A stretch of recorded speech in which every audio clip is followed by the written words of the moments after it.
राहु के हृदय में जब लोभ जागृत हो गया, राहु के हृदय में जब लोभ आ गया,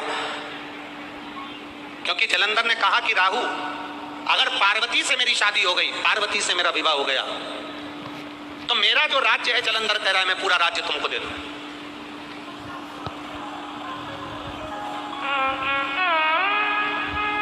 ये पूरा संपूर्ण राज्य मैं आपको दे दूंगा। राहु ने कहा ठीक है, यदि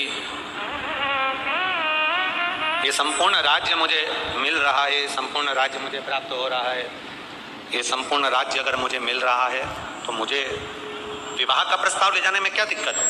मैं विवाह का प्रस्ताव ले जाता हूं। और विवाह का प्रस्ताव राहु लेकर चला। देवादिदेव महादेव समाधि में लीन थे। पार्वती मैया देवादिदेव महादेव के लिए सुंदर पुष्प के आंकड़े, सुंदर आनंद से आंकड़े के पुष्प की माला पार्वती जी तैयार कर रही थी, और इतने में राहु प्रवेश कर, राहु आया और राहु ने कहा, पार्वती जी, जलंधर आपको बहुत ज्यादा स्नेह करते हैं, जलंधर आपको बहुत ज्यादा प्रेम करते हैं, वो आपसे विवाह करना चाहते हैं। जैसे ही राहु ने कहा कि जलंधर आपसे विवाह करना चाहते हैं, सुनते से पार्वती जी को क्रोध नहीं आया, महादेव जी को क्रोध आ गया। पार्वती को क्रोध क्यों नहीं आया? उसका एक कारण है कि अगर नारी अपने पति के साथ मार्ग से जा रही हो, महाराज, नारी अगर मार्ग से अपने पति के साथ जा रही हो और पत्नी को कोई अपशब्द कहे, तो क्रोध पत्नी में कम आकर पति में क्रोध ज्यादा आना चाहिए कि मेरी अर्धांगिनी मेरे साथ जा रही है और मेरे साथ मेरी अर्धांगिनी, बेस कम कर बाबू, मेरी अर्धांगिनी मेरे साथ में जा रही है और उसको अपशब्द कहा गया, उसको ताना दिया गया, उसको आड़ा टेढ़ा कहा गया, उसको अपशब्द बोला गया।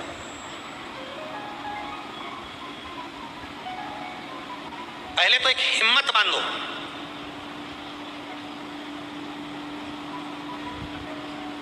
पहले एक हिम्मत बांधी है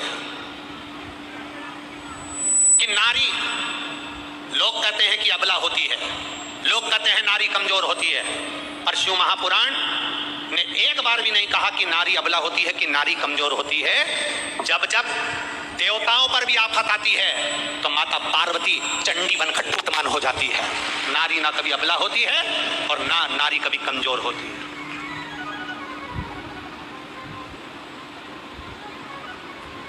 ये दुनिया के लोगों ने एक कह दिया नारी कमजोर है। नारी काहे की कमजोर है? किस बात से कमजोर है नारी? हमने पहले भी कथा में कहा, कोई विधर्मी आपको निगाह उठाकर नहीं देख सकता। अगर आप स्वयं अगर पद्मावती और झांसी की रानी हो तो दुनिया में किसी की सामर्थ्यता नहीं, कोई आपको निगाह उठाकर देख लिया। आप में वो बल होना चाहिए, आप में वो सामर्थ्यता होना चाहिए। कैसे? कोई देख ले भला, कोई किसी पर कोई कमेंट्स कर दे भला, कोई किसी को शब्द बोल दे भला, नहीं। पार्वती मैया को क्रोध नहीं आया, पर देवादिदेव महादेव को क्रोध आ गया। पार्वती जी ने केवल राहु को घूर कर देखा, एक टकटकी लगाकर राहु को पार्वती जी ने घूर कर देखा। उतनी देर में तो पार्वती जी के देखते से राहु की आंख में से आंसू टपकना प्रारंभ हो गए। जरा विचार करना, अगर कोई कुछ कह दे तुमसे और स्त्री मात्र अगर घूर के देख ले तो अच्छे अच्छे के पसीने छूट जाते हैं। वो नारी हुआ करती है, वो नारी हुआ करती है।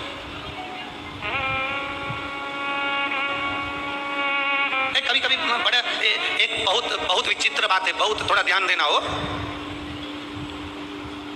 हमारी बात का लोग थोड़ी गलत जगह लेकर चले जाते हैं, परंतु उम्मीद है कि जितने शंकर के श्रोता हैं वो वाणी को समझते हैं, उस बात को बहुत ध्यान करते हैं। एक पहले ऐसा नियम था, बहुत पहले की बात है, बहुत पहले की बात है। पहले ऐसा नियम था, पति मर जाता था तो पत्नी ऐसा हाथ जोड़कर अर्थी के पीछे पीछे चलती थी और पति के साथ, बोलो बोलो जम के बोलो, सती हो जाती थी। था कि नहीं था ऐसा नियम? पहले ऐसा नियम था। अब एक पति ने अपनी पत्नी से कहा कि पत्नी स्त्री नारी कमजोर होती है। तो नारी ने अपने पति से कहा, नारी बराबर दुनिया में कोई बलवान नहीं हो सकता। जब एक नारी अपने बच्चे को जन्म देती है तब उसका दूसरा जन्म होता है, वो मौत के मुंह से भी वापस लौट कर आती है अपनी औलाद को जिलाने के लिए, अपनी औलाद को जीवित रखने के लिए मौत के घाट से वापस लौट कर आती है। जितना बल नारी में होता है उतना बल पुरुष में नहीं। इतने में पति ने कहा, पत्नी में इतना बल नहीं जितना पुरुष में होता है। पत्नी ने कहा, ठीक है। जब पति प्राण छोड़ता है, मरता है, तो जलती हुई चिता में जिंदा नारी बैठती है, उसमें उतना बल होता है। अब एक बार कोई पति को, अभी तक नारी सती होती थी, किसी को सता होता हुआ बता दो, कोई एक ढूंढ कर लेकर आओ जो सता हो गया, एक नहीं मिलेगा। नारी में बल होता था, पति को अर्थी पर, चिता पर लेकर गोदी में बैठ जाती थी, लाल चूनर ओढ़कर, पूरा श्रृंगार कर कर पूरा गांव देखता था। और नारी की बलता यह होती थी कि वो सती हो जाए। पर अब तुम कह रहे हो कि तुम इतने बलवान हो, तो पत्नी मरे तो सता क्यों नहीं हो गए? एक बलवता दिखाओ।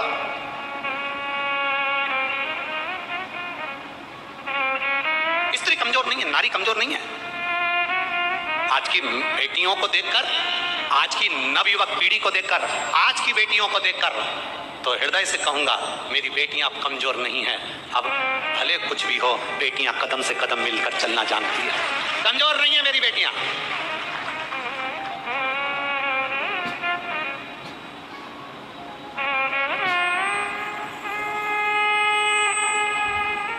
कदम से कदम मिलाकर चलना जानती है।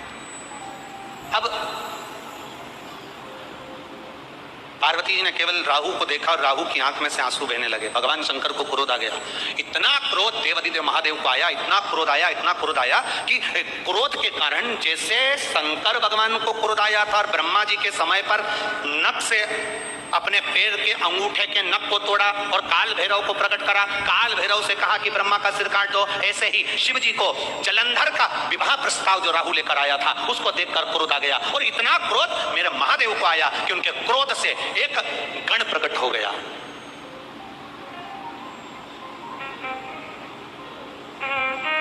एक गण प्रकट हो गया जिसका नाम था कीर्तिमुख। क्या नाम है? कीर्तिमुख। एक गण प्रकट हुआ।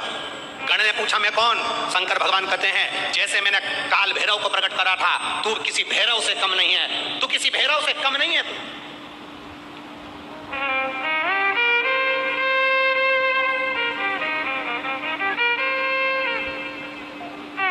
तो किसी भैरव से कम नहीं है। जा, मेरे प्रकट होने का कारण क्या है? शंकर भगवान ने कहा, राहु को खजा, जा इस राहु को खा ले। अब राहु तो भागा।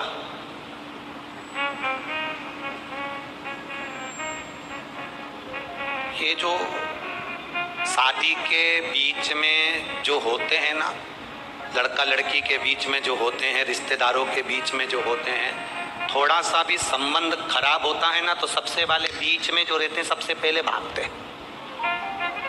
जिनने कराई थी शादी, जिनने कराई शादी, कोई के मामा जी ने कराई, कोई के मौसा जी ने कराई, कोई के काका जी ने कराई, कि हमारा परिचित था उसने कराई, और जैसे संबंध बिगड़ा, लड़का लड़की के बीच में संबंध बिगड़ा, अदालत में बात पहुंची, तो जो बीच वाला है ना सबसे पहले पीछे हट जाता है। वो कभी नहीं कहता कि मैं तुम्हारा साथ दूंगा। अब क्या करें साहब, हमने तो अच्छा ही देखा था, हमने तो बताया था, देख लो, तुमने नहीं देखा तो हम क्या करें, हमको क्या मालूम था कि लड़की ऐसी होगी, हमको क्या मालूम था कि लड़का ऐसा होगा। बीच वाला भाग जाता। राहु भागा।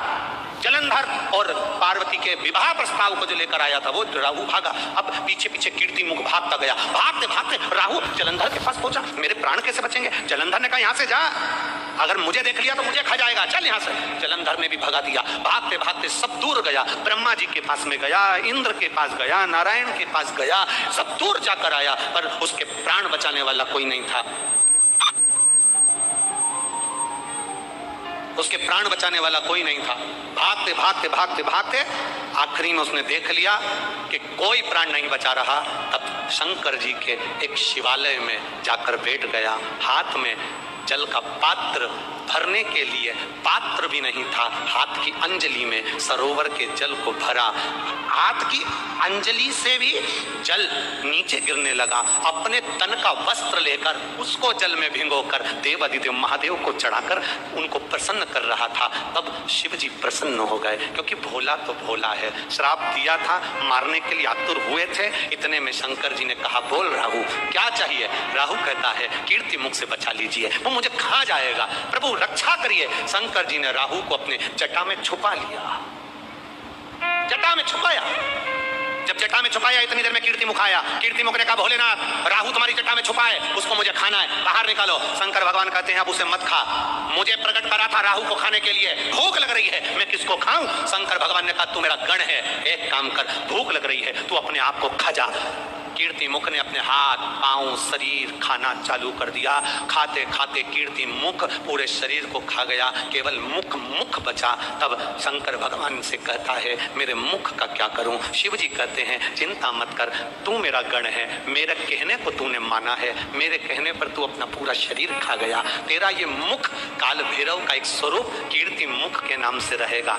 पूरे मृत्यु लोक में जितने देवालय, जितने शिवालय, जितने मंदिर रहेंगे, उस मंदिर के गेट पर तेरा मुख लगाया जाएगा। कभी भी आपने एक मुख मंदिर के गेट पर देखा होगा? जीवान बाहर निकली है, भयंकर सा मुख है। किसी किसी मंदिर में तुमने देखा होगा, दरवाजे पर बिल्कुल बीच में लगा हुआ वो मुख नजर आता है। वो शंकर भगवान ने जिसको प्रकट करा था, वो कीर्ति मुख था। शिव जी ने कहा, सुन कीर्ति मुख, तू काल भैरव का स्वरूप रहेगा, तू भैरव का स्वरूप रहेगा। मंदिर में, देवालय में, शिवालय में दरवाजे पर तू बैठा रहेगा, चौखट पर तू बैठा रहेगा। जो शिवालय के अंदर जल चढ़ाने के लिए प्रवेश करेगा, उसके अंदर जितना दुख होगा, जितनी तकलीफ होगी, जितना कष्ट होगा, जितनी बीमारी होगी, जितना रोग होगा, जो शंकर के मंदिर में एक लोटा जल लेकर प्रवेश करेगा, भरे हुए पात्र को जब तू देखेगा, तेरी दृष्टि उस पात्र पर पड़ेगी, और जो अंदर प्रवेश करेगा उसको कितनी भी बड़ी बीमारी हो, उसको तुझे खा जाना है, उस बीमारी को तुझे निकल जाना है। बस कीर्ति मुख का काम इतना है कि जल चढ़ाने वाले के दुख को, जल चढ़ाने वाले की तकलीफ को, जल चढ़ाने वाले की बीमारी को